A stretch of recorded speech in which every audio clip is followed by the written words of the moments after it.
Le damos las buenas tardes a todos.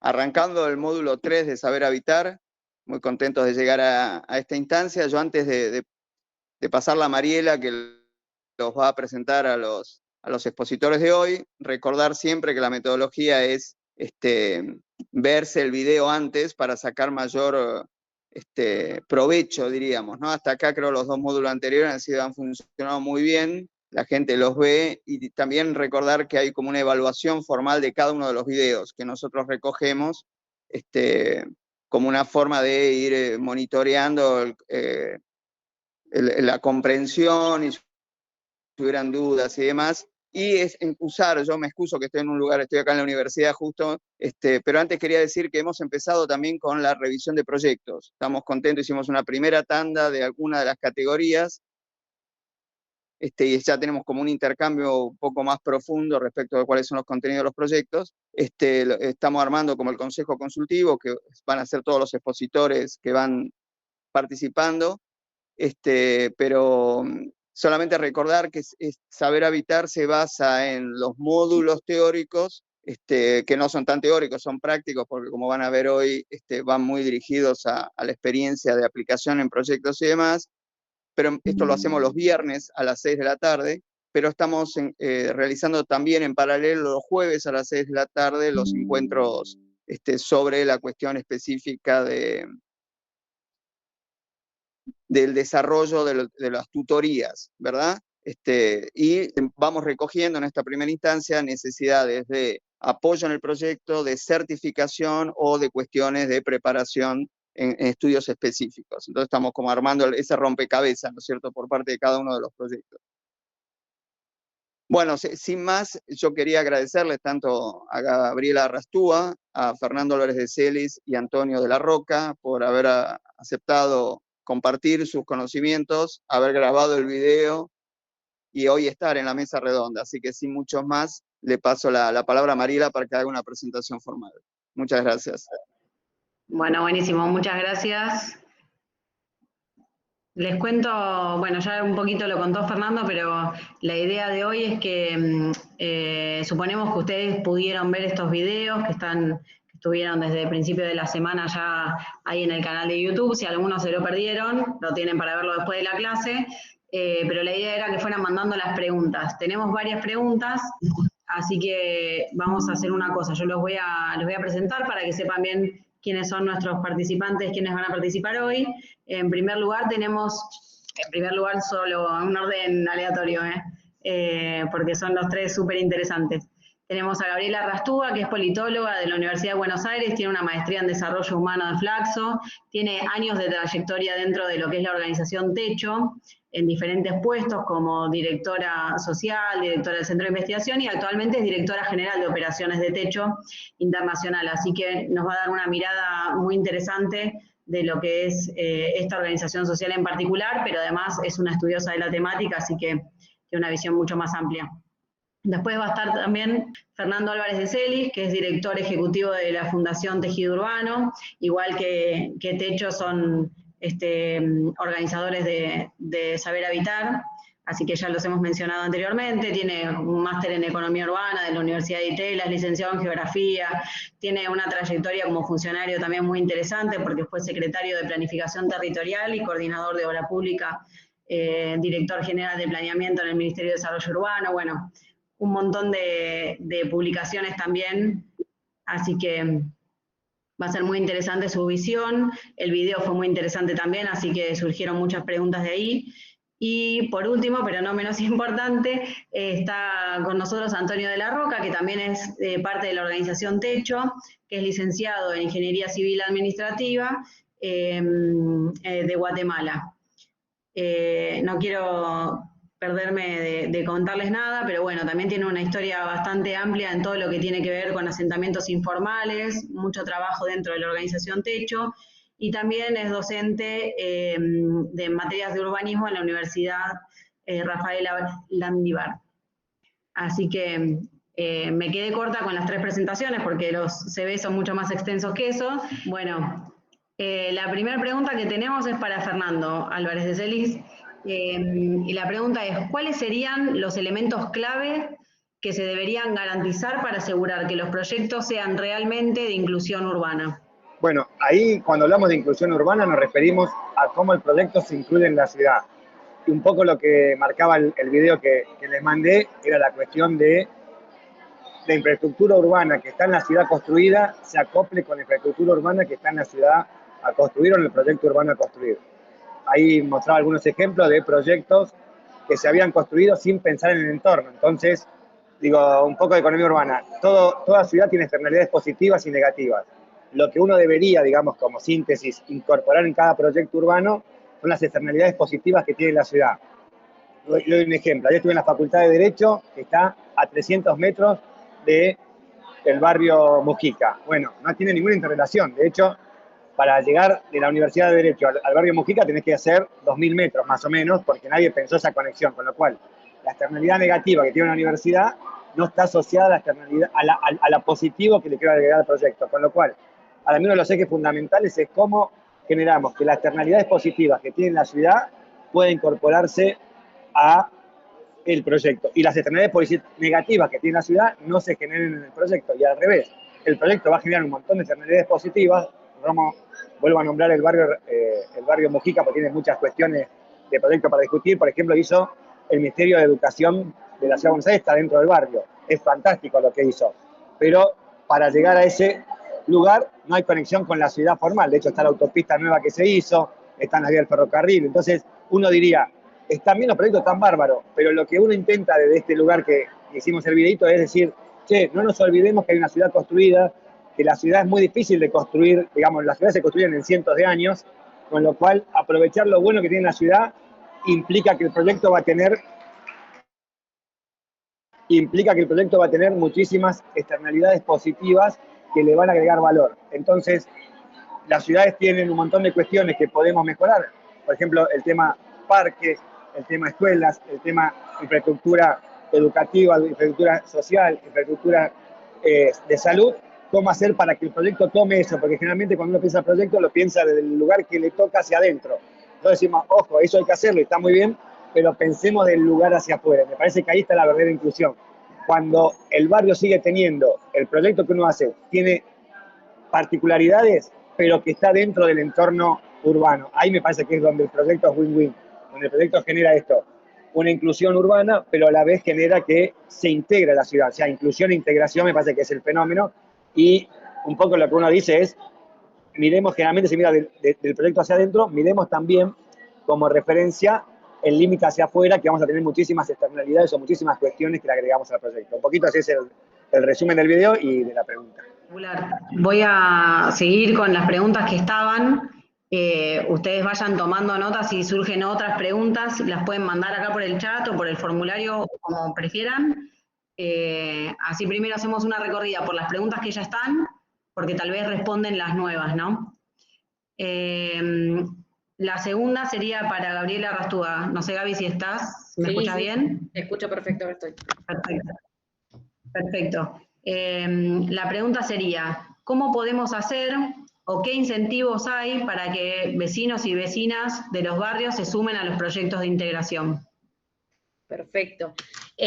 Wow, qué buena pregunta, porque es un gran tema, ¿no? Como hablábamos un poco en el video y también venimos conversando desde Techo, poniéndolo como en la agenda, la participación de los vecinos y las vecinas en los procesos de integración sociourbana para nosotros es clave y es lo que determina mucho también la sostenibilidad de los proyectos a largo plazo, ¿no? Como un proyecto que no está planteado desde las prioridades de la comunidad, desde los vecinos, consultándoles, es muy difícil que traccione después. Pero ¿qué nos está pasando también? Mucho vecino o vecina, por un lado, desconfiado de mucha promesa que ha existido y que después no se ha concretado en nada, y por otro lado también muy ocupados, o sea, son personas que trabajan, que también tienen a cargo sus hogares, que estudian, entonces también hay que pensarnos, bueno, en qué momento le pedimos la participación, para qué, con qué objetivo. Me parece que muchas veces es como, no, bueno, hicimos una asamblea un miércoles a las 2 de la tarde y no vino nadie. Y no, la gente está trabajando esa hora, como por ahí estaría bueno que le pregunten a los referentes del barrio a qué hora se suelen juntar cuando tienen alguna cuestión que resolver a nivel comunitario, dónde se reúnen. Entonces, los incentivos que pueden existir, lo primero es que esto, que se sienta que los vecinos y vecinas se los tuvo en cuenta a la hora de programar su participación, digamos, como su incorporación en todo el proceso de integración sociourbana. Lo segundo es que también podamos hacer cosas para aprovechar tanto el esfuerzo y los recursos que han puesto en la creación de su barrio, ¿sí? Porque a veces parece que tenemos la sensación de que hubo como alguien que tiró algo así arriba de la tierra y nació un barrio. Ahí hubo vecinos y vecinas que se organizaron, que abrieron calles, que hicieron veredas, que hicieron zanjas, que instalaron la luz, que instalaron el agua, con sus pros, con sus contras, pero fue gente creando esa comunidad, creando ese barrio. Entonces, una comunidad que siente que todo ese esfuerzo está puesto en valor, por ejemplo, cuando planteamos un proyecto que tiene en cuenta las cosas que ya se han hecho, eso hace que la comunidad también se sienta como más parte de lo que se está planteando y dice, bueno, tuvieron en cuenta que hace años que nosotros venimos construyendo esto, entonces vamos a darle pie también a lo nuevo, a lo que se venga. Y en tercer lugar, también es cómo los incorporamos desde sus saberes, ¿no? Como que no sea siempre, bueno, viene el ingeniero y dice lo que hay que hacer, sino que también le preguntemos a Juana, a Rosa, a María, cómo hicieron ellos, cómo resuelven ciertas cosas, para que también sientan que no es solo como, bueno, ya está, lo que hicieron ya está, sino que pueden tener ahí, pueden poner a disposición sus saberes, sus conocimientos, su experiencia, sus habilidades. Y por último, me parece que también un incentivo puede ser que las personas vean en la integración de su barrio una fuente de trabajo. Muchas veces poder construir también su barrio y recibir un incentivo económico por eso, que en realidad es un pago por una mano de obra, es trabajo, ¿no? Creo que también es importante porque también hay un sentido de apropiación, ¿no? Como un vecino construyendo su propia vereda, que sabe que la va a tener que transitar todos los días, o abriendo su propia calle, o poniendo su propio poste de luz, también hace mucho a el sentido de pertenencia con esta comunidad, a cómo se va a cuidar eso que se hizo, y esto lo digo más también desde la experiencia de Techo, acompañando proyectos de infraestructura, obviamente no en las escalas, bueno, ahora también un poco a través de los proyectos de integración sociourbana, pero en nuestras mesas de trabajo, en este espacio que tenemos con vecinos y vecinas, donde dialogamos sobre sus necesidades, sus prioridades, y vemos cómo hacemos proyectos para resolver esas problemáticas, ahí lo vemos mucho, ¿no? Como los vecinos y vecinas que construyeron sus propias veredas para poder llegar hasta la parada de colectivo para ir a trabajar, hasta la escuela, hasta el almacén, son los que más las cuidan también, como dicen, che, no, si ven pasando, no sé, una moto por arriba de la vereda, van a ser los primeros en decirle, che, ¿sabés que estuvimos todo el fin de semana haciendo eso? Como no pases por acá. Entonces, hay varias formas de incentivar a los vecinos, a las vecinas. Yo creo que lo más importante es que sean parte, no solo que se sientan parte, porque también muchas veces pensamos en, bueno, ¿cómo hacemos que se sientan parte? Y no tiene que ser solo la sensación, sino que efectivamente lo que ellos y ellas puedan plantear, las propuestas que puedan traer, sean tenidas en cuenta y formen parte integral de ese proyecto de integración. Así que creo que viene un poquito por ahí. Perfecto. Bueno, muchas gracias. Seguimos, que hay más preguntas. Una para Antonio, que lo veo. ¿Estás ahí? ¿Me escuchás bien? Sí, pues, Perfecto. Nos preguntan si nos podrían contar qué experiencias tuvieron, sean o no exitosas, sobre la transición de vivienda de emergencia a vivienda permanente. Y por otro lado, saber qué injerencia tiene Techo en la titulación del suelo, que es algo que a los residentes de barrios populares les preocupa bastante por miedo a los desalojos. Bien, gracias ahí por las preguntas. Me parece que son dos cuestiones que abordaré por separado. Primero, el asunto sobre la titulación de suelo. Bueno, la verdad es que ahí sí les diría que varía mucho dependiendo del país, digamos, ¿verdad? Y de qué tan avanzado esté, digamos, a nivel local, todo lo que tenga que ver con, sí, planificación territorial, digamos, ordenamiento territorial en general, y políticas de mejoramiento integral de barrios, por ejemplo, etcétera, ¿verdad? O sea, Argentina, Colombia, seguramente Chile, por ejemplo, va a ser una cuestión que se pueda trabajar de una manera mucho más fácil que Guatemala, Honduras, Dominicana, etcétera, ¿verdad? Porque no existe todavía, digamos, un respaldo tan profundo, quizás, o tan fuerte a la integración sociourbana de las personas que viven en asentamientos populares, ¿verdad? Entonces, nosotros, de hecho, los procesos como organización, digamos, que hemos acompañado en temas de titulación de suelos y demás, pues la mayoría de ellos han sucedido justamente en Chile. Y si no estoy mal, y ahí Gaby también podría sumar, creo que han sucedido algunos por Argentina, pero la mayoría de ellos, como les menciono, están en Chile y o sea, nosotros los acompañamos de acuerdo al funcionamiento de la política de vivienda del país, ¿verdad? Nosotros, en ese caso, digamos, nuestra injerencia, como preguntabas, o nuestro rol está más vinculado a ser como ese gestor social, digamos, que hace justamente, y refuerzo el comentario que mencionó Gabriela, acerca de no hacer que la gente solo se sienta escuchada y sienta que está participando, sino que realmente participe.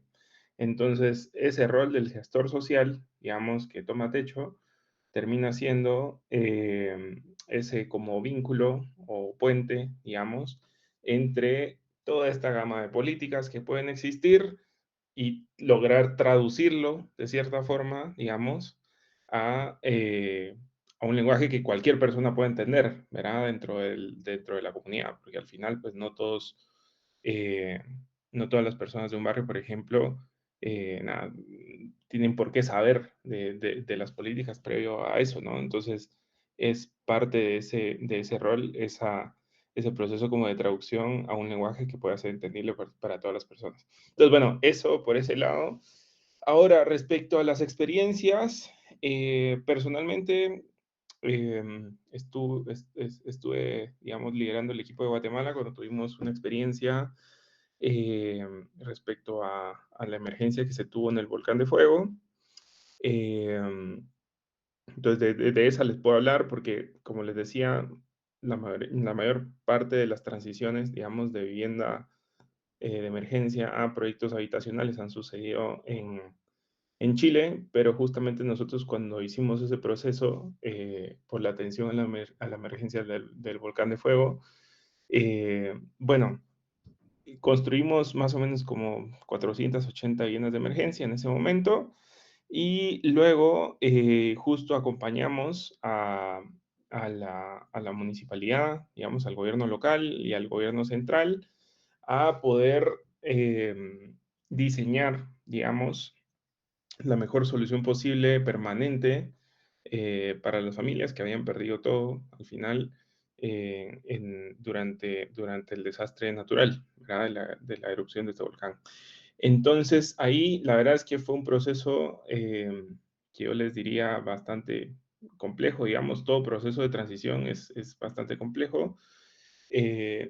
Y si yo pudiera recomendar o decir qué es lo más importante, yo les diría que es siempre poner a la población en el centro y de acuerdo a eso generar un protocolo de atención específico, digamos, o de gestión comunitaria específico para acompañar a esta población, ¿verdad? Y dentro de ese protocolo tienen que haber, por ejemplo, estar contemplados los temas legales, ¿verdad? Que hablábamos antes, como también los temas sociales, digamos, véase eh, cómo generamos una dinámica nueva de barrio en un nuevo lugar, donde probablemente las personas que van a vivir no todas vivían juntas antes. Entonces, ese es un tema, o sea, aparte del legal, ese tema social. Y luego un tema más técnico que está relacionado, por ejemplo, al diseño de la solución, ¿verdad? Entonces, a través de diversos talleres y demás, entender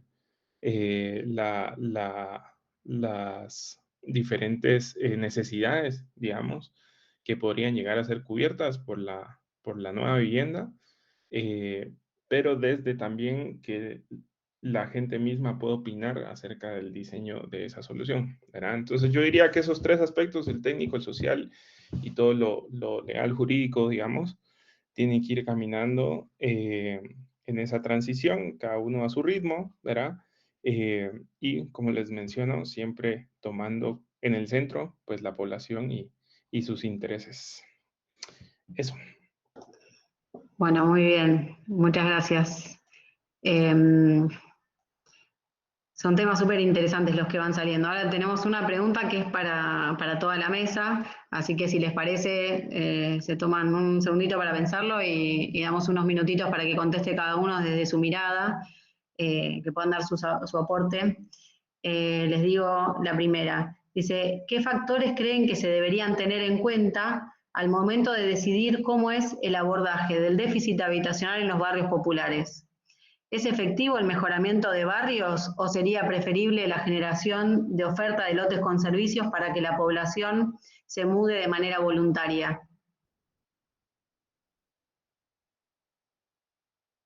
Si la pueden responder en un segundo, estamos un poquito amplia la pregunta. ¿Querés que arranque? Dale, dale. Dale. Por un lado, yo creo que no hay una respuesta unívoca a esa pregunta. O sea, me ha tocado trabajar en lugares donde la gente estaba en zonas inundadas, con lo cual hubo que buscar lotes con servicios para todos. Hay lugares donde hay que, lo que se dice, esponjar, con lo cual lo que hay que hacer es respetar la infraestructura realizada, porque también esto que parece que siempre arrancamos de cero, y hay barrios, sobre todo en el Gran Buenos Aires, en la Ciudad de Buenos Aires, que tienen muchísima infraestructura realizada por la propia gente, con lo cual empezar de cero es casi un contrasentido, con lo cual ahí tenés un poco. Después, en el caso de algunos lugares más centrales, no se pueden dar lotes por la densidad que tienen esos barrios, con lo cual hay que construir vivienda con cierta densidad. Con lo cual mi respuesta rápida sería, para cada caso hay que analizar en función de cada proyecto en particular, teniendo en cuenta esto. Por un lado, la capacidad que tenés de terrenos, la capacidad que tenés de lo construido, y también teniendo en cuenta que hay, por ejemplo, barrios que ya están loteados, o sea que la propia gente, su barrio popular, ya lo hizo con el loteo, con lo cual no tiene problema de densidad, tiene problema de infraestructura, con lo cual hay que analizar caso por caso, y por eso la riqueza de los barrios populares y la vida de emergencia en su abordaje, porque tiene que ver, y también con un tema que planteaban ahí los chicos del techo, que es cuál es lo que espera cada persona. O sea, hay gente que dice, a mí no me lleves a un departamento porque yo trabajo con caballos y necesito tener un lugar donde poner el caballo, yo trabajo con residuos y necesito tener, o sea, también hay que tener en cuenta esta relación que hay entre cada persona, su abordaje no solamente residencial, sino económico, digamos, porque también un tema que muchas veces no se dice en los barrios populares, hay mucha economía, y también hay sistemas económicos que se asientan de una manera particular en el territorio, con lo cual tenemos que tener en cuenta esto. Así el hombre arregla autos, tiene que tener su entrada y su tallercito. Bueno, eso para mí es caso a caso, y después hay un tema que también hay que ponerlo arriba de la mesa, que es qué tenemos de infraestructura para el financiamiento. Uno puede decir, lo ideal sería hacer casas para todos, pero bueno, eso me implica muchísimo costo, entonces yo tengo que abordar lo que es el déficit cualitativo, entonces voy abordando donde tengo el piso de tierra y le pongo piso de cemento, entonces voy abordando en función de la dinámica que tengo en cada barrio. Voy a sumar porque coincido mucho con tu respuesta, creo que depende, la gran respuesta de el depende me parece que es importante en este caso, porque también ya se han probado políticas, ¿no?, de relocalización completas de integración sociourbana. En las primeras, como los primeros abordajes hacia los asentamientos eran esos, era como, no, bueno, esta gente que acá no puede estar, y armamos un monobloque y movemos a toda la gente para allá. Bueno, eso tampoco funcionó, ¿no?, evidentemente. Entonces hay que ver qué se puede sacar de todas esas cosas que ya se han probado, desde la llave en mano hasta la integración totalmente participativa, a cualquier costo, porque es muy importante esto que decía Fernando, ojo también con el presupuesto que tenemos, dónde está emplazado el asentamiento. Muchas veces también, a veces decimos, bueno, pero si es un riesgo mitigable, que se haga la obra, infraestructura para mitigar. Pero capaz que eso es mucho más caro que mover el asentamiento a otro lugar, que hay lotes con servicios o que se puede hacer un loteo similar. Lo que dice Fernando también es súper importante, el tema de la diferenciación entre villas que probablemente están muy saturadas y a nivel infraestructura es muy difícil poder urbanizarlas, con los barrios del conurbano o del interior del país en general, que son campos que fueron tomados, muchas veces en tomas organizadas, que entonces fueron loteados, tienen calles, incluso las familias guardaron lugares para hacer espacios verdes para futuros, por ejemplo, salas de salud, escuelas y demás, y van a ver que dentro de ese territorio hay vacíos urbanos que tienen un fin y que las familias propias del barrio lo han ido cuidando, pensando en un momento de urbanización, en un momento de construcción de otro tipo de infraestructura. Y a lo que decía también del tema del sistema económico del barrio, sumo ahí el punto importante también del sistema social, del tejido social. Como muchas veces cuando pensamos en relocalizaciones, y esto que decía Antonio en la respuesta anterior de, ojo con la gente que no se conoce y la llevamos todas a un mismo lugar, lo mismo pasa cuando separamos personas que sí se conocen y que cuentan y dependen del almacén que le fía, la vecina que le cuida al nene, el vecino que le mira la casa cuando se tiene que ir un fin de semana a trabajar a otro lado. Entonces, todo eso hay que tenerlo en cuenta también en cuanto a la efectividad de la integración sociourbana, porque ¿qué termina pasando? Familias que se van a estos nuevos lotes con servicio, que por ahí tienen otra infraestructura mejor, muchas veces terminan volviendo al asentamiento, porque esto ya no pueden trabajar, también hay que pensar el lote con servicios, ¿dónde? Porque las familias que eligieron un lugar en un asentamiento, muchas veces también crearon su red de trabajo que ni siquiera tiene que ser cerca. Por ejemplo, nos pasa mucho, yo acompaño barrios de Florencio Varela, la mayoría de las familias trabajan en capital, pero tienen el tren a 5 minutos. Si el lote con servicio está en un lugar donde no llega el transporte público o tienen que optar por tomar más medios de transporte público para llegar al trabajo, también puede ser un tema que a largo plazo las familias no se quieran quedar ahí o no puedan hacer, no solo no se quieran, no puedan quedarse ahí porque no pueden sostener su vida ahí. Entonces me parece importante eso. Y respecto a lo primero que hablas de los factores a tener en cuenta en el abordaje en el tema de vivienda, yo creo que hay una cosa clave que hay que mirar, que cuando pensamos en los barrios, que también hace la integración sociourbana, es pensar en las generaciones venideras. ¿Qué pasa con los hijos de las personas que viven en los asentamientos que se van a quedar ahí? O sea, hoy lo que tenemos por lo menos de datos es, sobre todo acá en Argentina, de lo que conocemos es que las nuevas generaciones se quedan ahí. ¿Por qué? Porque no pueden sostener la vida en otro lugar, ya sea desde lo económico, desde salir a alquilar, conseguir una casa, comprar, ni hablar, pero también desde lo social, como hablábamos, de esta red con la familia. Entonces me parece importante que a la hora de pensar en la vivienda, pensemos esto, en viviendas que se puedan progresar, en viviendas que se puedan agrandar, en viviendas que no ocupen todo el lote, cosa de que si la familia quiere pensar en tener a otro núcleo familiar viviendo en el mismo lote, lo puedan hacer.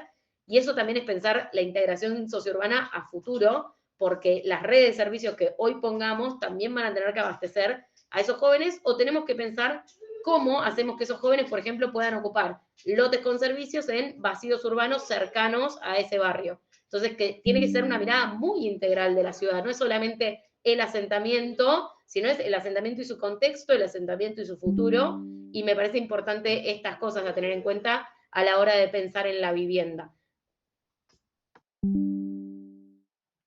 Bueno, muchas gracias. No sé, Antonio, si querés sumar algo, dar tu mirada. No, la verdad es que creo que fue bastante cubierto ahí, o sea, lo resumiría, o sea, o más bien resaltar el tema que decía tanto María como Fernando, no hay una fórmula mágica y justo o sea, hay que diseñar cada una de las soluciones de acuerdo a los recursos, tratando de maximizar, digamos, el aprovechamiento de recursos existentes de la ciudad, ¿verdad? Eso creo que es una cuestión bastante lógica, pero que no a veces uno lo pierde ya cuando está en el planteamiento de las soluciones. Entonces, bueno, eso. Bueno, perfecto. Ahora la próxima arrancamos la vuelta al revés, porque fueron tan exhaustivas las respuestas que no te quedó mucho para comentar tampoco. Bueno, tenemos una más de las que mandaron, que es cómo acelerar los procesos de integración sociourbana.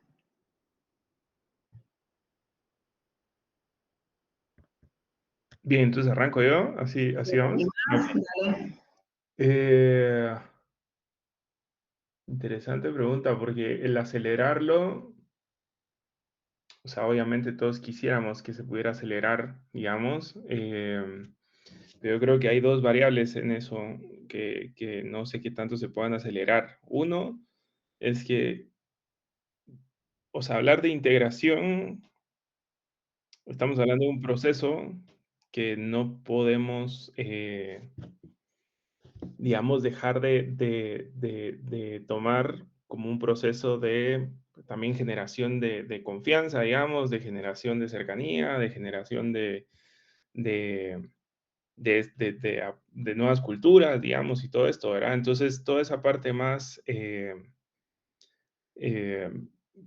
¿cómo decirlo? Tal vez un poco que va sucediendo más con el proceso que se va tejiendo, digamos, con el proceso, creo que no sé qué tanto se puede acelerar en ese caso, ¿verdad? Como el ejemplo que hablábamos acerca de integrar, no sé, un asentamiento, o relocalizar, por ejemplo, 100 familias en un nuevo territorio. Esas 100 familias no van a, digamos, al día 1 o a la semana 1, digamos, no van a lograr tampoco, no sé, generar un sentido de comunidad con las comunidades vecinas, ¿verdad? O con la zona donde se están reasentando. Entonces, creo que por ahí, o sea, desde esa perspectiva más social, creo que es una construcción en el tiempo, que lo podría acelerar, sí, es el tener un mecanismo de participación, ¿verdad? Nosotros en Techo, de hecho, hablamos mucho de las mesas de trabajo, que son como estos espacios, digamos, de reunión entre liderazgos y referentes o referentas del barrio. Entonces, un espacio como ese quizás pueda servir para acelerar el proceso. Eso de la parte social.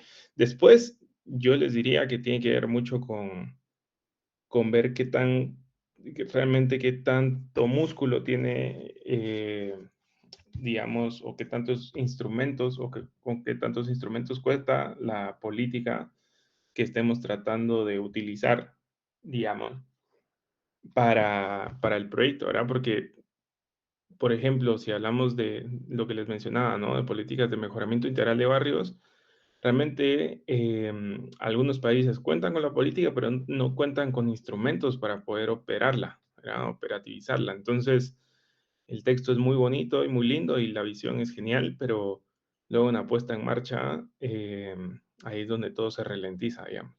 Entonces, yo creo que es eso también, cómo están diseñados los procesos a lo interno, digamos, del sector público para que puedan funcionar también de una manera más rápida. Eso sería otro. Y tercero, yo creo que también,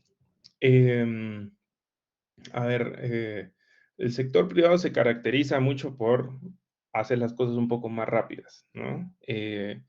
Entonces, esa lógica de tal vez invitar también al sector privado a unirse, digamos, y a estar interesado en este tipo de proyectos, también dándole una perspectiva también de generación de algún tipo de beneficio para ellos, ¿verdad?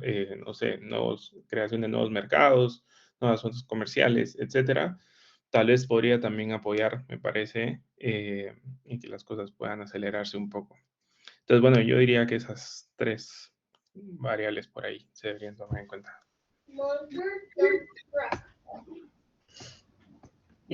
Quien quiera seguir. Muchas gracias, Antonio. Bien. Vale, Gaby. Bueno, gracias, Fernando. Yo coincido con Antonio, con lo que está planteando. Me parece que también un paso que a veces nos olvidamos y que es importante para que después las cosas salgan rápido es arrancar por tener información, ¿no? Como el arte de preguntar, como no querer ir directo al barrio, como, bueno, listo, ya está, arranca el proceso, sino de verdad preguntar, hacer muchas preguntas, levantar información, tener claridad, cómo está la situación de infraestructura en ese momento, qué es con lo que contamos, qué es con lo que no, para después sí poder trabajar sobre eso. Hoy lo hablaba Fernando, lo decíamos varias veces como, che, ya hay un barrio construido, ¿qué eso se puede usar, qué no? Para no encontrarnos todo el tiempo con sorpresas que hacen que después se vaya ralentizando mucho todo. Me parece clave lo que decía Tony, esto de la articulación con los sectores privados, le sumo también la articulación con los sectores sociales, el tercer sector. Muchas veces hay organizaciones trabajando en estos asentamientos, no solo Techo, que nos encanta y estamos ahí siempre, pero hay otras y hay organizaciones de base también propias de la comunidad, que también tienen mucha claridad y tienen como formas de hacer. Y me parece que, por ejemplo, esa articulación lo que puede hacer es acelerar proyectos que vayan a ser paliativos. Por ejemplo, les voy a dar un ejemplo muy burdo, ¿no? Pero nosotros sabíamos que en un barrio acá en Varela, ahí se iba a llegar con agua más trabajo en 3 años. Las familias esos 3 años igual no tenían agua.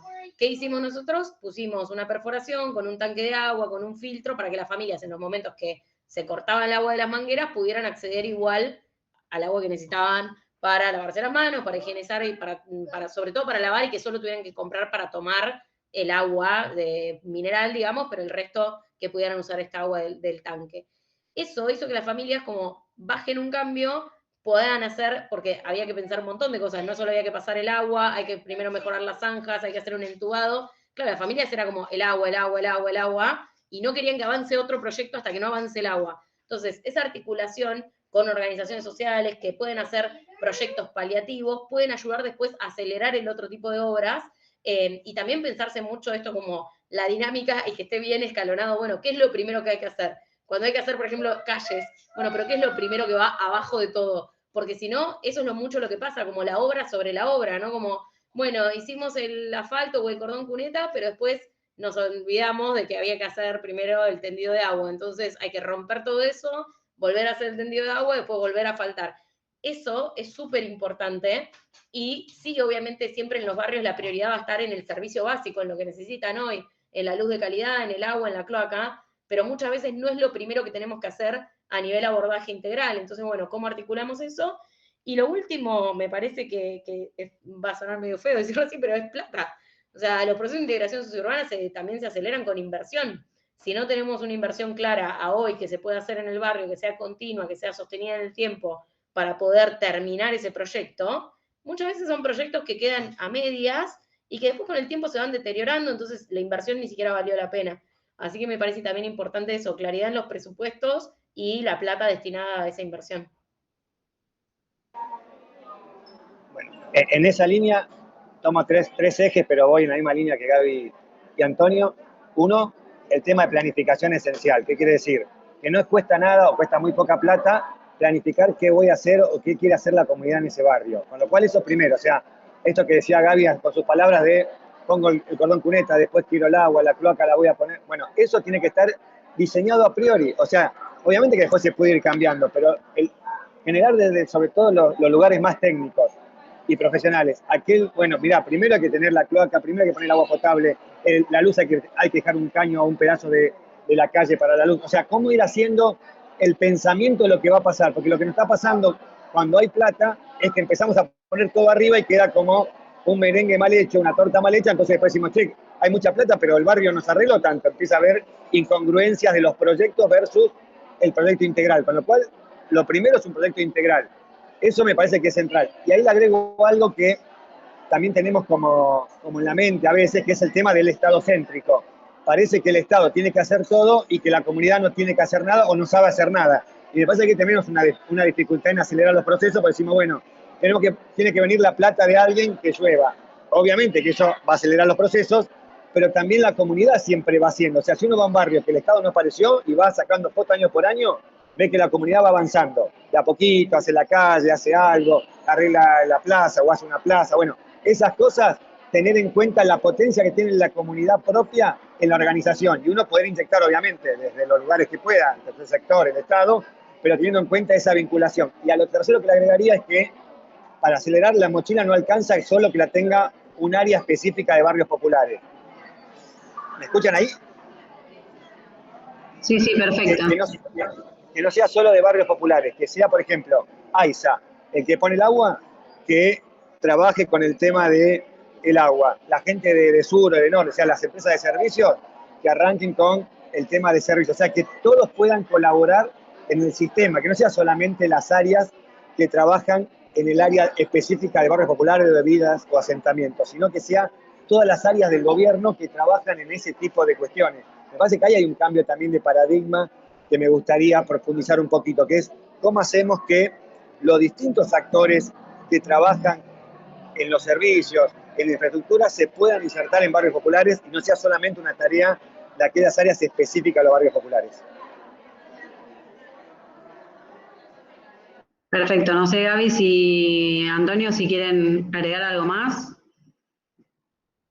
Bien, en esto se mencionaron un millón de cosas, ¿no? Obviamente, pero da pie para la última pregunta que tenemos hasta el momento, que es ¿cuál es y cuál creen que debería ser el rol de las organizaciones sociales en los procesos de integración sociourbana?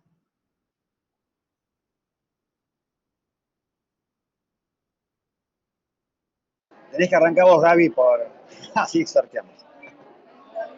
Me toca a mí arrancar, bueno. A ver, es muy del aspiracional, ¿no? Como a nosotros nos encanta justamente esto.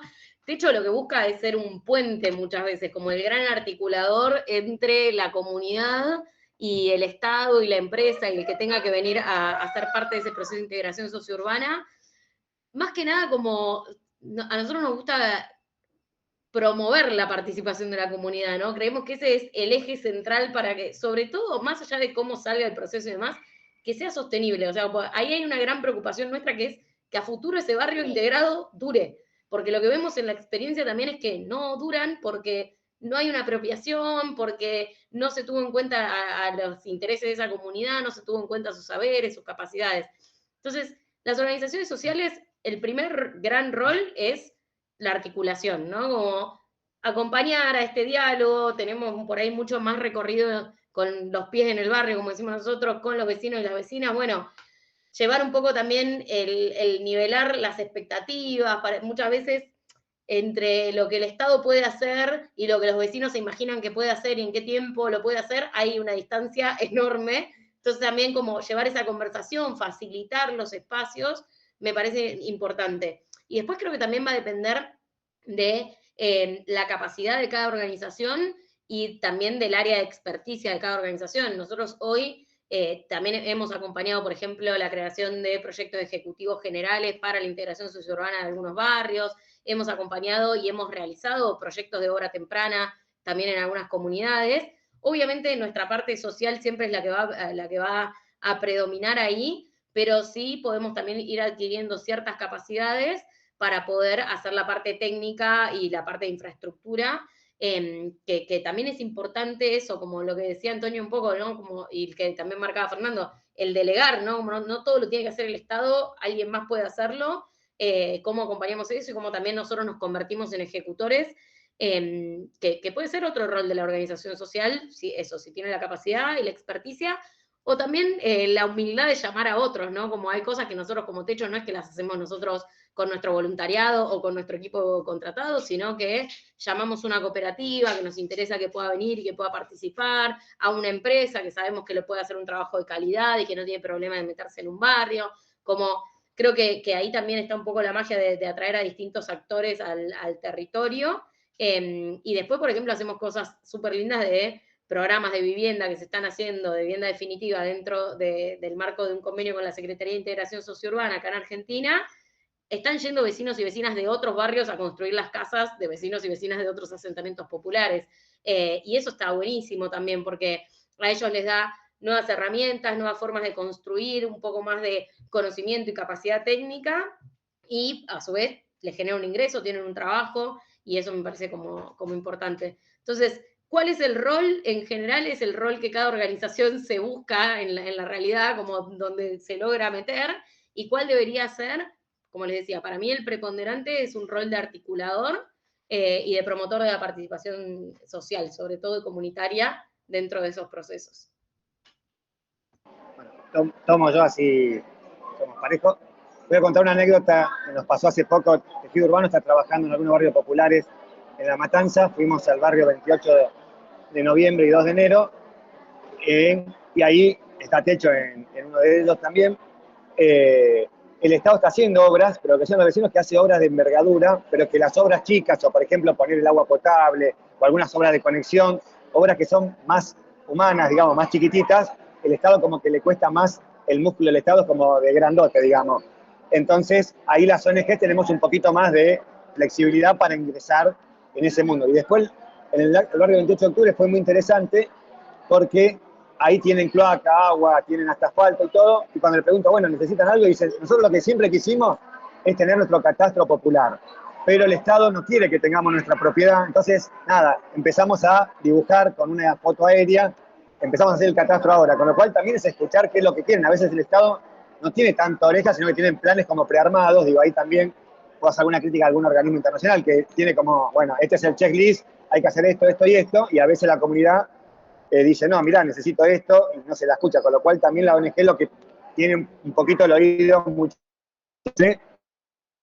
porque es más dinámica, porque es más tifante, entonces intenta llegar a la gente. Entonces ahí tenés como una diferencia del Estado mucho más duro y una ONG que tiene un poquito más de flexibilidad, y la gente también entendiendo que puede hacer de nexo. A veces necesitan esto, que mueva un papel o que tenga esas relaciones que a veces desde el barrio le cuesta. Entonces las ONG tienen esa facilidad de poder ir a una oficina pública o conocer al interlocutor público, que no siempre es de mala fe que no lo hace, sino porque tiene 50 barrios populares o tiene otras dinámicas. Entonces, bueno, ayudar a la dinámica del Estado con una dinámica un poco más flexible y que permita esto, la interacción un poquito más rápida. Lo que pasa es que ahí, por lo menos nosotros nos estamos sintiendo muy a gusto. Yo siempre fui funcionario público, ahora que estoy del sector, descubrí todo un mundo de acciones que uno a veces dice, uy, no la podíamos hacer y ahora mirá qué fácil o cómo se destraban. Y bueno, la verdad que ahí, en verdad, es la articulación de todo, no es que el Estado no tiene que estar o la ONG no, sino cómo articulás cada uno sabiendo que todos al final del día quieren que ese barrio esté más integrado, más incluido y con la gente más activa.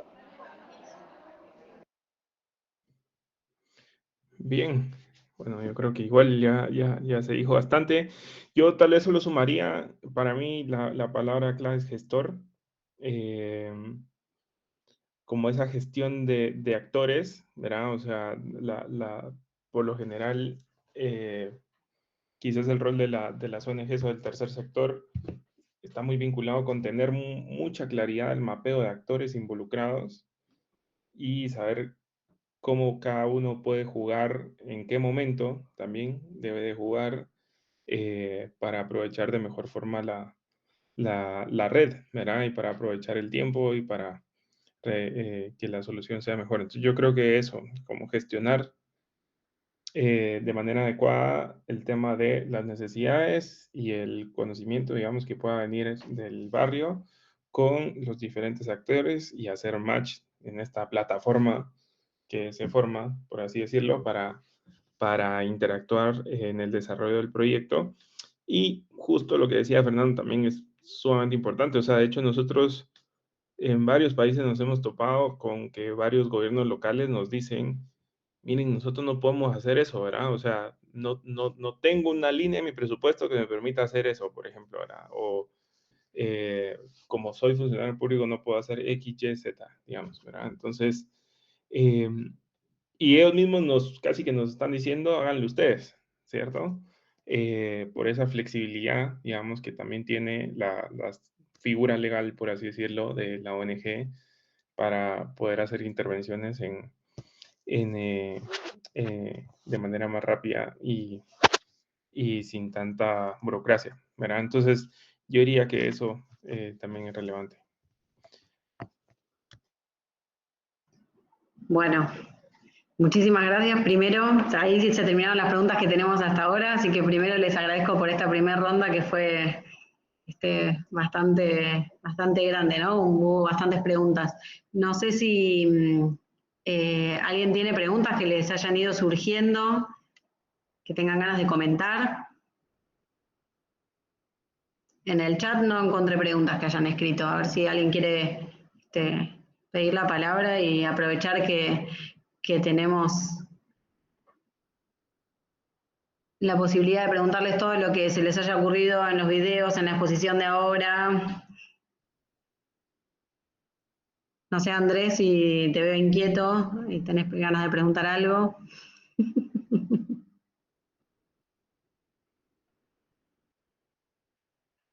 Bueno, ahora tenemos una pregunta que va en el otro sentido, ¿no? Va al revés. En vez de ir para la mesa, va de la mesa hacia los participantes. ¿Creen que alguno de los temas que fuimos tocando hoy es bien amplia, así que algo van a encontrar? ¿Qué creen en realidad de los temas que se fueron tocando hoy que tienen que ver con sus proyectos o con su área de estudio, con lo que estén trabajando? Así que si quieren tomamos unos minutitos para que lo puedan pensar y hacemos una ronda de que cada uno pueda articular alguno de los conceptos, alguna de las cuestiones que se mencionaron hoy, sea relacionado a los barrios populares, a las organizaciones sociales, a la provisión de servicios, no sé, si hablaron de millones de cosas. Así que alguna de estas cositas que las puedan articular ustedes con sus proyectos o con su experiencia.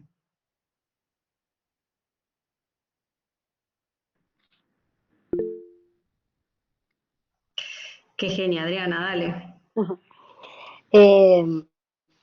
Más que nada yo quería compartir, digamos, nuestra experiencia con respecto a la integración de las familias y a los vecinos, ¿no?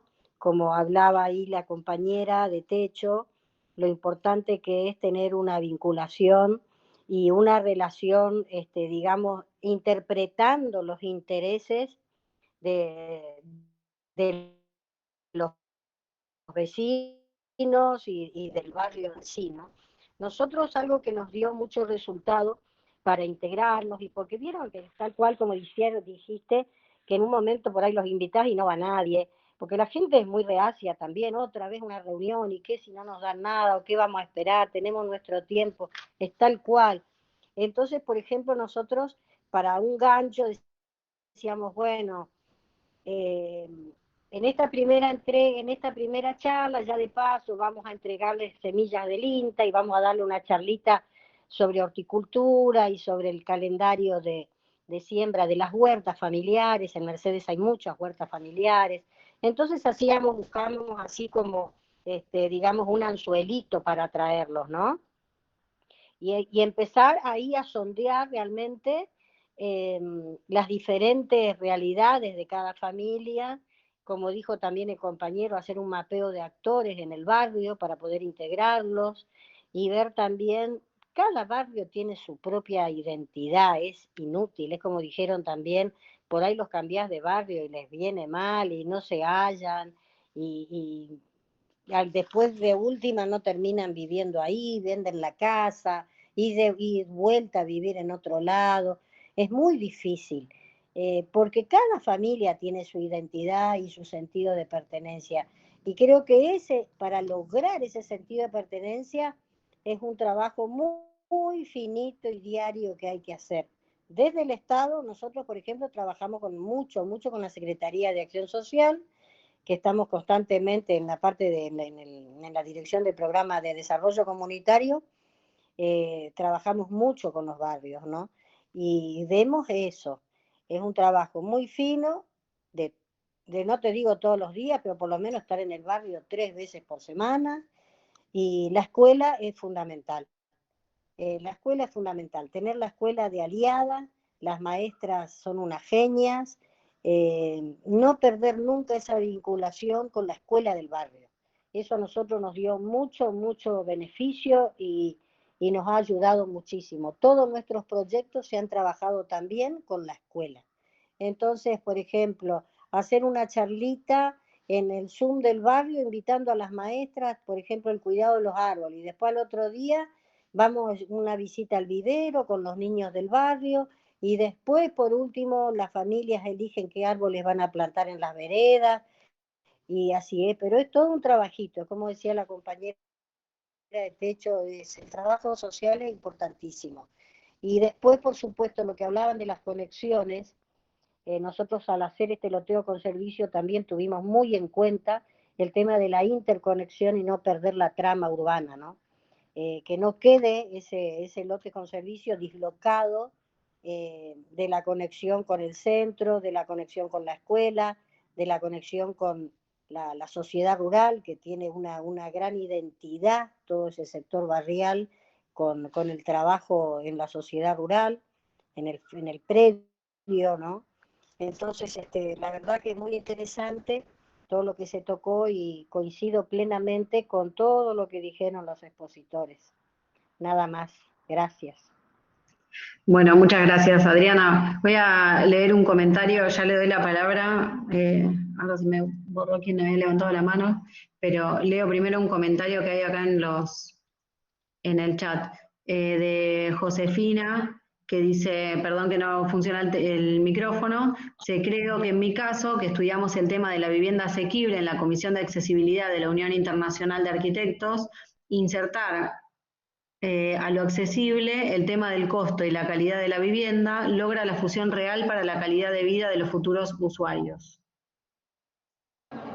Déjame decir algo ahí, Mariela, sobre el tema, que está muy bien lo que decís, y también uno lo que encuentra a veces es que el Estado hace el mismo prototipo de viviendas para todo tipo de barrios, y hablábamos esto de que para cada barrio había que buscar cómo insertar, y también esto, tener una vivienda de 52 metros en Argentina, digamos, para todos los barrios populares, o que el mismo prototipo que utilicen en todos los lugares, habla mal del sistema que funciona en la intervención. Y después ni hablar de los costos, digamos.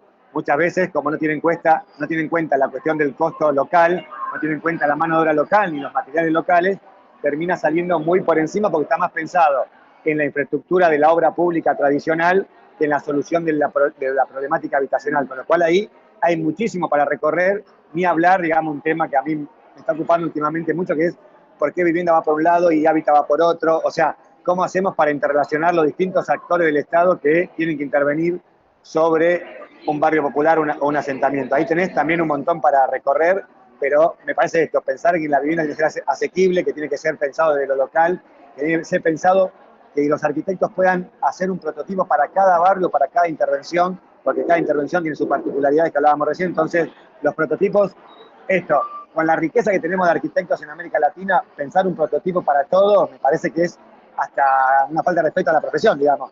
Entonces deberíamos justamente al revés decir, che, esto tiene que estar brindado a la solución. Bueno, en este barrio popular necesito tal cosa, bueno, veamos cómo accedo. Si tengo baja densidad, ¿para qué voy a hacer un...? Entonces ahí el arquitecto tiene muchísimo para ofrecer y creo que el Instituto de Vivienda, digamos, el Estado que es muy duro, debería trabajar más. Ahí vuelvo a la pregunta anterior con las ONG para ver cómo interrelaciona eso, la problemática de la vivienda con el hacer profesional y con el hacer del propio barrio. Me parece que ahí lo que estaba diciendo va muy en línea con lo que estamos hablando nosotros, cómo encarar ese proceso, no del prototipo. Digo, yo he ido a un montón de lugares, que todo muy lindo, pero cuando terminamos al final del día, el arquitecto presenta el prototipo de la vivienda, o el Instituto de la Vivienda presenta el prototipo. Decís, che, pero todo lo que hablamos, ¿dónde está el verde? ¿Dónde está el acceso? Bueno, pero es que a mí me dicen que puedo gastar tanta plata y es así. Bueno, eso da mucho para repensar. Me pasa que ahí tenemos un juego muy grande para hacer. Así es. Gabriela. Sí, María, yo quiero contar una historia para que no siempre pensemos que es el Estado el que se manda las macanas en estos temas de los prototipos. Nosotros como Techo, como ya llevamos 26 años y hemos aprendido un montón de cosas, ¿no? Y una de esas fue cuando yo estuve varios años trabajando para Techo en Ecuador y me pasó que, claro, la primera vez que llegué a una comunidad indígena de la sierra ecuatoriana, arriba de la montaña, 6.000 metros de altura, otra cosmovisión, nosotros construíamos el mismo modelo de vivienda de emergencia para todo el mundo. La única diferencia es que la de la costa tenía un poco más de ventilación que la de la sierra, pero después era lo mismo para todo el mundo. Claro, cuando yo llegué fui a hacer una inspección de casas que se habían construido hacía varios años y eran las familias que seguían viviendo en su casa de adobe con techo de paja, que había sido el tema por el cual habíamos ido ahí, y las viviendas de techo usadas para guardar los animales cuando hacía mucho frío. Porque sí, eran recalentitas y no tenían ningún problema, pero decían, nosotros tenemos una tradición que es cuando nosotros salimos a la mañana a trabajar en el campo, volvemos a la tarde y a la hora de la merienda, cena, hacemos un fogón adentro de la casa y conversamos, cada uno cuenta lo que vivió en su día, cuáles fueron sus aprendizajes y no sé qué. La vivienda de techo tradicional de emergencia es una vivienda de madera. La familia no podían hacer un fogón adentro, no podían continuar con su tradición y eso terminó en que o las bajaron al piso, entonces sacaron el piso de madera que tenían para poder hacer el fogón, o volvieron a su antigua vivienda que ya era un problema antes. Entonces, no tener en cuenta las cosmovisiones de las comunidades, no tener en cuenta cómo son las familias, cómo se componen, en qué lugar vamos a estar emplazando esas viviendas, es un tema y lo traigo porque, a ver, hoy es gracioso porque aprendimos y trabajamos sobre eso y cambiamos nuestra forma de trabajar con esas comunidades, pero en su momento también fue muy frustrante porque decir, claro, para nosotros era el prototipo. Y también si recorren un poco la historia de Techo van a ver que la vivienda, que es la media agua típica chilena de la casilla de 6x3 de madera, al principio la hacíamos igual en todos los países, no solo en cada zona del país, sino en todos los países. Hoy en día nosotros ya no tenemos esos modelos. Por ejemplo, en Haití solo construimos vivienda definitiva con materiales locales porque entendemos que a Haití no podemos dar una solución de emergencia porque nadie va a venir a mejorar esa solución después.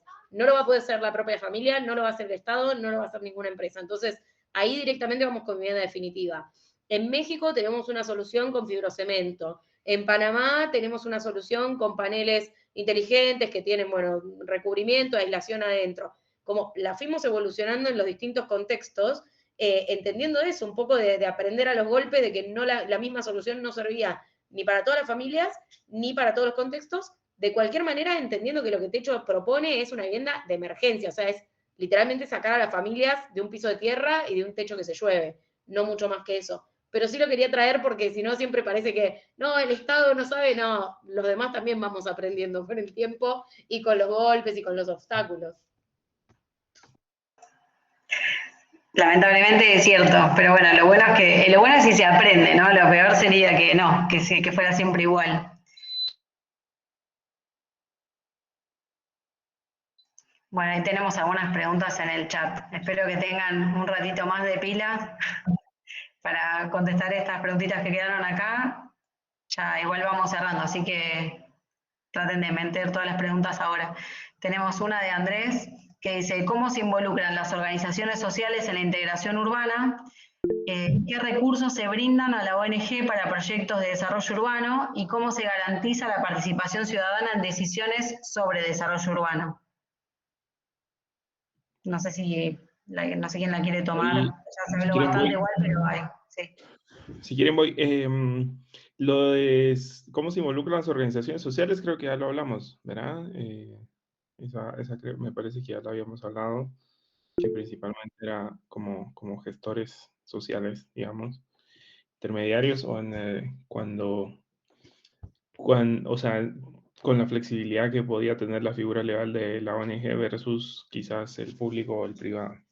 Entonces, bueno, en cuanto a cómo se garantiza la participación ciudadana en decisiones, yo creo que en ese sentido nosotros somos muy de pensar que tienen que haber tanto mecanismos de participación donde referentes o referentas comunitarios puedan dar su opinión, ¿verdad? Y no solo dar la opinión, sino de hecho tomar decisiones respecto al proyecto en cuestión, digamos, o las acciones dentro del proyecto, o el cómo desarrollarlo, no solo en el qué, sino en el cómo también. Entonces, una parte es ese mecanismo a través de los representantes que quizás pueda ser mucho más periódico, digamos, ¿verdad? De manera semanal, quincenal, mensual, pues dependiendo de cada uno de los casos y del tiempo específico del proyecto en el que estemos hablando. Pero también, pues nada, nosotros hemos visto que además de ese espacio, hay que tener mecanismos de información constante, fluida y continua con la comunidad en general, ¿verdad? O sea, con la población en general. Entonces, obviamente el tema de la asamblea salta como en la idea de todos, ¿verdad? De todas las personas, pero a veces es muy difícil poder gestionar una asamblea para que toda la gente participe, entonces hay que buscar también otros mecanismos de comunicación fluida a través y por qué no, ahora cada vez que la tecnología penetra más, digamos, en nuestras sociedades y en las diferentes comunidades, pues también utilizarlo para que sea parte de eso, ¿no? Entonces yo creo que todo parte mucho acerca de la representatividad y de que la gente esté informada, digamos, para que pueda participar en esas tomas de decisiones. Y yo creo que si la gente pues cuenta con la información, de cierta forma va a contar con también un interés, digamos, para proceder con la participación y ahí de cierta forma pues se puede garantizar. Entonces, bueno, eso. Y nada, lo de los recursos, la verdad es que, ¿cómo decirlo? Siempre faltan recursos. Creo que a las ONG siempre les faltan recursos para gestionar, digamos, o para hacer el trabajo que hacemos. Nunca hay suficientes recursos porque ustedes saben la necesidad, digamos, o la demanda de procesos es demasiado grande, ¿no? Entonces, al final, nosotros hacemos con los recursos que tenemos lo que podemos, ¿verdad? Y yo creo que un actor, digamos, que en este caso pues es también de cierta forma importante para que esto suceda, termina siendo también el apoyo del sector privado, digamos, también reconociendo que muchas veces quizás no cuenten con el tacto, ¿verdad? Para tener ese tipo de acercamientos con las comunidades o las diferentes comunidades, así como mencionaba Gabriela, por ejemplo, el caso que mencionó con las poblaciones indígenas en Ecuador o pudiera ser en Guatemala, donde sea. Y pues nada, nosotros pues sí contamos, ¿verdad? Con ese tipo de expertise, ¿verdad? De poder acercarnos y de cierta forma poder tomarnos el tiempo para poder hacerlo. Entonces, nada, el reconocer que no lo pueden hacer y nosotros sí, por ejemplo, y que a través de nosotros entonces pueden lograr gestionar algo y nos dan recursos para poder hacerlo, yo creo que por ahí podría ser, ¿verdad? Entonces, bueno, eso. Perfecto, no sé Gaby o Fernando si quieren agregar algo más. Ya se habló bastante, igual, aparte de todo lo que acaba de decir Antonio, ya se venía hablando un montón, así que es un tema que igual da podemos quedarnos todo el día, ¿no? Hablando de eso acá. En el chat también comentan algo que salió también, pero bueno, lo menciono, que es que aparte, dicen, ¿no? Que aparte de los recursos en tema de plata y de financiamiento, que también hace falta una voluntad política, ¿no? Que acompañe en el caso de proyectos de envergadura seguramente. No sé, Sí, Fernando, tal cual. si... Sí, yo ahí quiero decir algo porque la red tuve una discusión donde decía falta voluntad política, ¿no? Y yo decía, bueno, en la Argentina se votó la ley de barrios populares, se hizo un fondo específico, con lo cual a veces la política y la técnica como que no se llevan bien. Y entonces yo digo, a veces hay voluntad política, pero después falta el entramado de proyectos. Entonces, ¿cómo hacer para hacer la conjunción entre la voluntad política, que a veces está, con la conjunción técnica y los recursos? Me parece que ahí el desafío es que a veces van como separados, o sea, como que la voluntad política aparece en un momento, después desaparece. Entonces, ¿cómo hacer para esto? Para mí es fundamental, y vuelvo a insistir con esto, el tema de la planificación. Porque, mira, la Ciudad de Buenos Aires quizás es uno de los lugares donde más se invirtió en barrios populares en los últimos años. Nosotros hicimos la cuenta de la Fundación y urbanizar todos los barrios como se viene haciendo va a necesitar 20 años. Con lo cual, es un proceso largo. Lo que tenés que tener es como viene el norte y tratar de hacer políticas que no te vayan yendo para atrás el proceso. ¿Qué quiere decir? Si vos generaste, no sé, en un barrio una laguna y en esa laguna después hay un asentamiento adentro, bueno, la vas a empeorar. Entonces, ¿cómo hacer para que los procesos que vas generando siempre sean positivos o vayan mejorando el barrio? Porque lo que te pasa también es que en un momento de crisis hay una toma y toman una parte del barrio que no había que tomarla. Bueno, digo, cómo la dinámica no te empeore el proceso que venís llevando positivamente. Me parece que ahí tenés muchos desafíos que tienen que ver con la comunidad inserta en el territorio. Ahí hay varias anécdotas que nosotros estamos viendo en La Matanza, donde el propio barrio está conteniendo el lugar, viendo para que crezca, para que las calles se mantengan las calles. Entonces hay alguien que toma un pedazo de calle y dice, no, mira, esto es público, esto es de todo. Bueno, ¿cómo hacer que la comunidad entienda que pasado el tiempo eso empieza a ser espacio público y no es una parte que se puede tomar? O sea, ¿cómo entender? Ahí me parece que el desafío de la comunidad es muy fuerte, y creo que ahí también un poco, a ver si los compañeros antes, la comunidad generalmente uno la encuentra más activa de lo que yo esperaba, digamos. Cuando voy como ONG la encuentro muy activa, o sea, no es que tenemos que al revés, están con muchas pilas y necesitan generalmente o recursos o que la encaucen con muchas cuestiones que están llevando a la práctica. Me parece que ahí tenemos también mucho para aprender de la comunidad. Sí, es cierto, es completamente cierto. Ahí Celso había levantado la mano, no sé si, ahora no te veo, pero no sé si querías comentar algo de esto o era otra pregunta. Sí, buenas tardes. Pues sí, bueno, menos en proyectos de esta naturaleza no es suficiente, ¿no? Una voluntad como tal, solo la voluntad. Tiene que estar acompañado una decisión que tiene que estar acompañado con lo que corresponde a la cuestión legal, técnica y de recursos. Sumando estos al menos 3 criterios, tiene que tomarse la decisión, una decisión responsable de una autoridad local, ¿no? En ese sentido va andando, ¿no? Porque caso contrario, bueno, termina siendo intenciones y pues a veces frustraciones en el tiempo con nuestra comunidad, con nuestra población, ¿no? Entonces, en ese sentido hay que tomarlo, creo, desde esa perspectiva. Esa es la experiencia que nos ha ido mostrando aquí en Santibáñez también. bueno, y en Bolivia, ¿no? Pues otro punto, precisar un tema en la cuestión de actores. La experiencia nos ha mostrado que, bueno, tenemos actores de todo tipo. Sin embargo, hay un conjunto de actores que se llaman actores claves, que, bueno, de 100, estos no son ni 5, ¿no? Son pocos. Son pocos que son actores claves que van en positivo y en negativo que afectan al proyecto.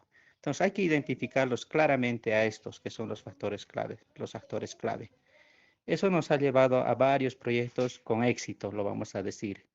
Y a esto, el consenso preliminar, la conversación y la coordinación preliminar antes de tomar una decisión, ¿no? Bolivia está caracterizado mucho por la cuestión del consenso social, sobre todo a partir del 2009, la nueva constitución en Bolivia hace y ha empoderado a la parte social. Entonces hay que acompañar también este contexto, pues no sé si eso es válido para poder un poco contribuir al debate de hoy.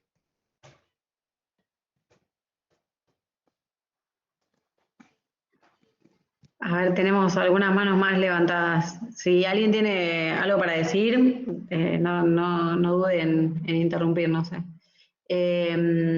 Sandra, estabas por acá. Sandra Pacheco, tenías la manito levantada. No sé si querías comentar algo, querías hacer una pregunta.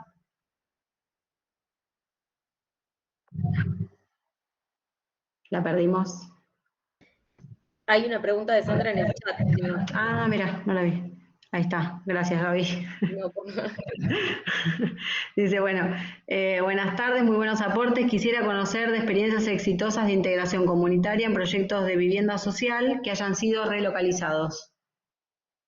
Ahí, Sandra, te puedo poner en contacto con alguien de Techo Chile específicamente. Nosotros en Chile estamos constituidos como EGIS, que es la entidad de gestión inmobiliaria social. Tenemos una inmobiliaria social, trabajamos con proyectos del Estado de relocalización de campamentos, allá le dicen campamentos a los asentamientos enteros. O sea, se construye en otro terreno que la comunidad adquiere. Generalmente se trata de que sean terrenos cercanos, pero cada vez quedan menos, ¿no? Se construye todo el barrio y se relocaliza a las familias. Antes era solo las familias del barrio, ahora hay un poco más de mixtura urbana, como también se traen familias de por ahí clase media que buscan acceder a la vivienda desde la vivienda social, desde el Estado, y tenemos varias experiencias exitosas. Ya llevamos como 100 proyectos de estos hechos entre el 2005 y este año, en distintas regiones de Chile, de hecho en 8 regiones de Chile, y creo que es interesante porque sí, en Chile la política del Estado estaba muy arraigada en este sentido, ¿no? Como el asentamiento hay que relocalizarlo, pero con una visión mucho más participativa, por lo menos desde el modelo que tomamos desde Techo, donde primero se acompaña desde el campamento y se asegura que las familias en el campamento, en el asentamiento, tengan recursos, tengan una vivienda, por ejemplo, con la vivienda de emergencia y demás, como tengan lo básico para poder ponerse a pensar en ese proyecto que se construye participativamente, ¿no? Y mismo dentro de la construcción de ese proyecto se decide en qué piso vive cada familia, porque en general son condominios, quién vive al lado de quién, dónde van a quedar los espacios comunes, etcétera, etcétera. Y eso lleva mucho tiempo entre la adquisición del terreno, la construcción, la selección de estas distintas cosas. Entonces se acompaña también con participación comunitaria, con mesas de trabajo y demás, al asentamiento como tal, hasta que llega el momento de la relocalización.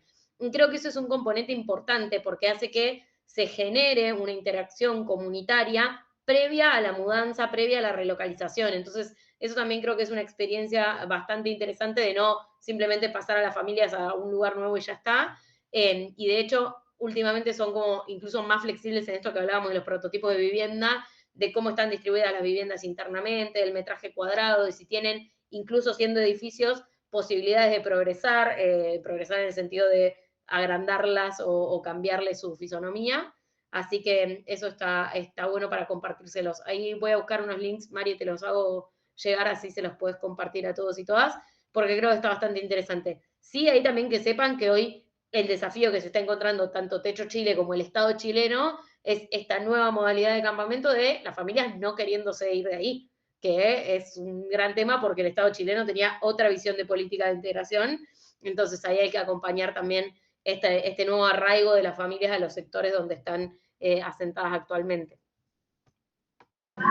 Ahí, solo para complementar, nosotros de Tejido Urbano publicamos hace muy poquito un libro sobre el traslado del albergue Warnes al barrio Ramón Carrillo, que fue el proceso de relocalización más grande que tuvo la Argentina, y la verdad que está visto como un caso no exitoso, como un caso problemático, y hoy la política pública en Argentina, por lo menos en lo que uno ve, está como de no relocalizar a las familias fuera del asentamiento, lo que tienen los procesos tanto en Villa 20 como en el barrio Padre Mujica es relocalización en aquellos lugares que había que esponjar y con bastante problemática, con lo cual ahí tenés la relocalización dentro del propio barrio y casi en pinza, digamos, donde no alcanza el 20% del barrio. Ahí tenés, ese es el proceso que está dando, pero no hay relocalizaciones grandes ni de un campamento entero, como decía el caso de Chile, sino que, de hecho, yo que me tocó viajar mucho por el interior, todas las políticas es de reurbanizar dentro del propio barrio y no hay política de relocalización.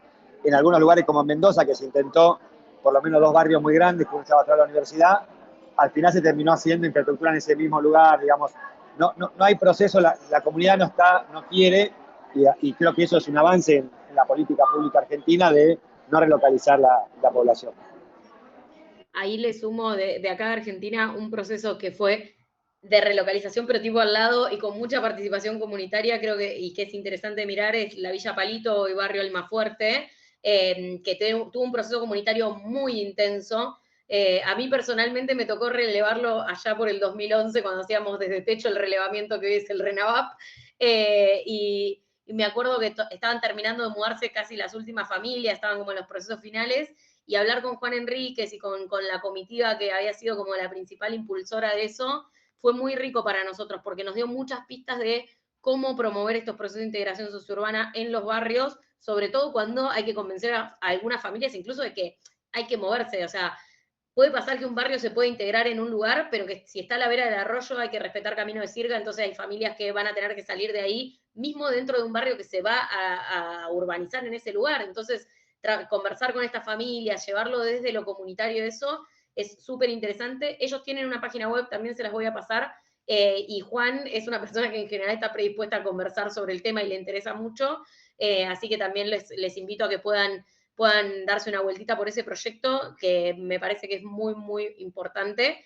porque fue todo construcción de vivienda nueva, empezó también con la compra de un terreno aledaño, allá por los 90, por la compra de un terreno aledaño a lo que era la Villa Palito, y empezaron a construir las primeras viviendas, y a medida que las familias se iban mudando, iban tirando abajo casas de la villa y seguían construyendo hasta llegar a todas las familias y a la infraestructura comunitaria que necesitaban y a los equipamientos. Así que creo que es un proceso también bien interesante.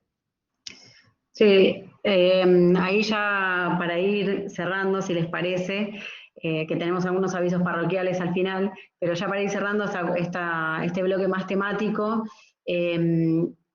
me parece importante tener en cuenta la complementariedad de todas las cosas que venimos mencionando, ¿no? De qué manera no necesariamente pensar, digamos, en los procesos de una sola forma, ¿no? Pues un proceso de relocalización completo seguramente tenga un montón de problemáticas, como decía Fernando recién, que no sea un caso de éxito.